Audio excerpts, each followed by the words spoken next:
Divorcee, লেখক জীবনের কল্পনা। ভালোবেসে বিয়ে করেছিলাম তোমায় আমি। আমার পিতামাতার মত ছিল না, এটাও আমি জানি। আত্মীয় পরিজন করেছিল এই সম্পর্কের বিরোধিতা। তবুও তোমার সঙ্গে আমি জীবন কাটাবো করেছিলাম আমি নিজের কাছে এই প্রতিজ্ঞা।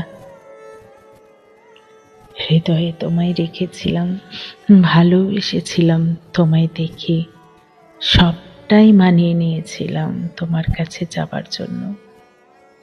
সিঁদুর আমি পরেছিলাম তোমার হাতের স্পর্শে, শাঁখা পলাও পরেছিলাম আমি গৃহিণী হওয়ার স্বার্থে। সারাক্ষণ ইচ্ছে থাকতো আমার তোমার কাছে কাছে থাকার, তোমায় জড়িয়ে ধরার ইচ্ছেটাও থাকতো কখনো কখনো আমার হৃদয়ে। আবার মানিয়ে নিয়েছিলাম আমি তোমার বাবা মা, তোমার পরিবারকে নিজের মতন গড়তে চেয়েছিলাম, তোমার সংসারকে। আমি আমি পারতাম না কোনো কাজ, হয়তো তোমার মায়ের মতন চেষ্টা করতাম ভালো করার, কারণ তুমি আমার আপনজন। হাসি মুখে মেনে নিয়েছিলাম সংসারের সব কাজকে। তোমার পাশে থাকবো আমি, এই ইচ্ছাটাই তো ছিল আমার মনে বৃহৎ আকারে। বছরখানেক যেতে না যেতেই আমি অন্তঃসত্ত্বা আমার গর্ভে নতুন সৃষ্টির সূচনা। খুঁটিনাটি সমস্যা সব সংসারেই তো থাকে, এই ভেবেই উড়িয়ে দিতাম বেশ কিছু কথাকে। একটু একটু সন্দেহ আমার মনের মাঝে বাসা বেঁধেছিল। একটি নারীতে মন ভরে না এমন পুরুষ বহু আছে। তুমি তাদের দলের নও তো? কাজের নামে রাত কাটায় নারী সঙ্গ করতে এমন পুরুষও বহু আছে এই সমাজে। তুমিও কি তাদের দলে নাম লেখালে? ভাবনাগুলো হৃদয়ের মাঝে রেখেছিলাম গেঁথে। ছোট্ট খোকন জন্ম নিল এবার আমার কোলে। বছরখানেক যেতে না যেতেই বুঝতে পেরেছি তোমার পুরনো প্রেমিকা জেগে উঠেছে, আর আমি সেই শব্দ পেয়েছি। শুরু হলো অশান্তি আর বিচ্ছেদের পালা। খোকনকে কাছে রাখবো আমি, এটাই ছিল আমার তখনকার ভীষণ জ্বালা। টানাপোড়েন চলল বছর দুয়েক ধরে। কত অশান্তি, কত রাত জেগেছিলাম আমি সেই কারণে। অবশেষে সমস্ত কিছু থেকে তোমায় মুক্ত করে দিলাম। খোরপোশ আমি নেব না তোমার থেকে, কারণ খোকনকে আমি একাই মানুষ করতে চেয়েছিলাম এই সমাজের বুকে। মানুষটা যখন ভালো নও তুমি, তখন তোমার অর্থ নিয়ে কি হবে? এতে কি আমার খোকনের ভালো কিছু হবে? সিঁদুর মুছে চলে এলাম তোমার সংসার ছেড়ে বাপের বাড়িতে। কত কথা শুনলাম আমি এই সংসার ভাঙার পরে বাবা মায়ের কাছে।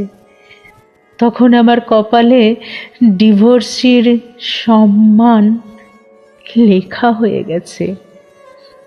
আত্মীয় স্বজন খোঁচা মেরে করতো আমায় একটু অপমান, পাড়া প্রতিবেশী দেখতো আমায় একটু ভিন্নভাবে।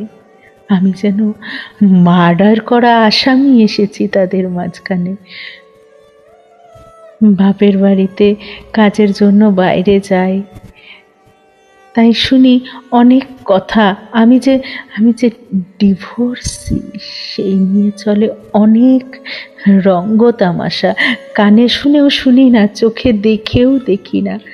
আমি যে ডিভোর্সি এটাই তো আমার পাওনা। অনেক দৃষ্টি দেখে, অনেক দৃষ্টি দেখে আমায় একটু ভিন্নভাবে। আমি যে ডিভোর্সি, তাই তাদের মনে লাড্ডু ফোটে একটু গরম জলে। উপার্জন করি আমি, অক্লান্ত পরিশ্রম, হাড় ভাঙা খাটনি খাটি সন্তানকে বড় করব, এটাই তো একমাত্র লক্ষ্য আমার এখন। গুঞ্জন চারিদিকে আমাকে নিয়ে। আমি যে ডিভোর্সি, তাই আঘাত আসে সব দিক থেকে। প্রলোভন আসে কত মুখোশের রূপ, প্রতারণার চাদরে হাসি হাসি মুখ। আসে কত প্রপোজাল, গাল ভরা মিষ্টি, একটু মধু দিয়েই হবে তারা তুষ্টি। কত জ্বালা যন্ত্রণা বুকে নিয়ে চলি যে, একটু বেহিসেবি হলেই আমি হয়ে যাব বলি যে। আঘাত আমি পেয়েছি এই বিবাহ বিচ্ছেদের কারণে। এর যন্ত্রণা হৃদয়ে যে বড় বহন করেছি। রক্তাক্ত মনের গভীরে মুখে আমার হাসি থাকে শুধু সন্তানের জন্য। ওর সামনে দাঁড়িয়ে আমি ওকে দুঃখ দেব কেমন করে, তাই হাসি বাধ্য হয়ে। যন্ত্রণার কষ্ট আমি অনুভব করেছি রাতের পর রাত জেগে, অশ্রু ভরা আঁখি নিয়ে অন্ধকারে দাঁড়িয়ে থেকে। তাই আমি আঘাত দেব না কখনো কাউকে। যে যতই আঘাত করুক, মিথ্যার আশ্রয় নিয়ে হাসি মুখে চলে যাব আমি সেখান থেকে। জেনে বুঝে আঘাত দেব না কখনো কাউকে। মনের মাঝে প্রশ্ন থাকবে শুধু এটাই, আমার জন্য ভালোবাসা তো এখন মিথ্যে প্রতারণার মায়ায় জড়ানো। সেদিকে তাকাবো না আমি আর কোনোভাবে। অক্লান্ত পরিশ্রমের কারণে আমি অসুস্থ হয়েছিলাম, অপারেশন হয়েছে আমার। মাসখানেক আমি বেডেই পড়েছিলাম। আগের মতন সুস্থ আমি মনের জোরে। সন্তানকে ভালো মানুষ বানাবো এই সংকল্প করেছি নিজের কাছে।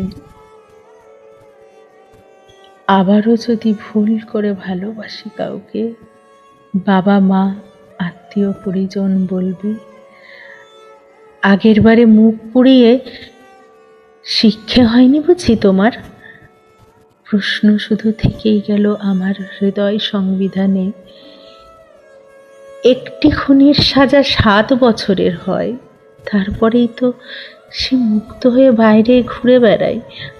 আমার সাজা সারা জীবনের জন্য বরাদ্দ হয়েছে। কটা খুনের আসামি আমি জানতে পারিনি।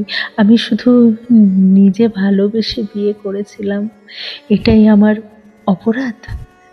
সারা জীবন করব বহন হয়তো খুনির থেকেও বেশি। ভালোবাসা এই সমাজের অপরাধ।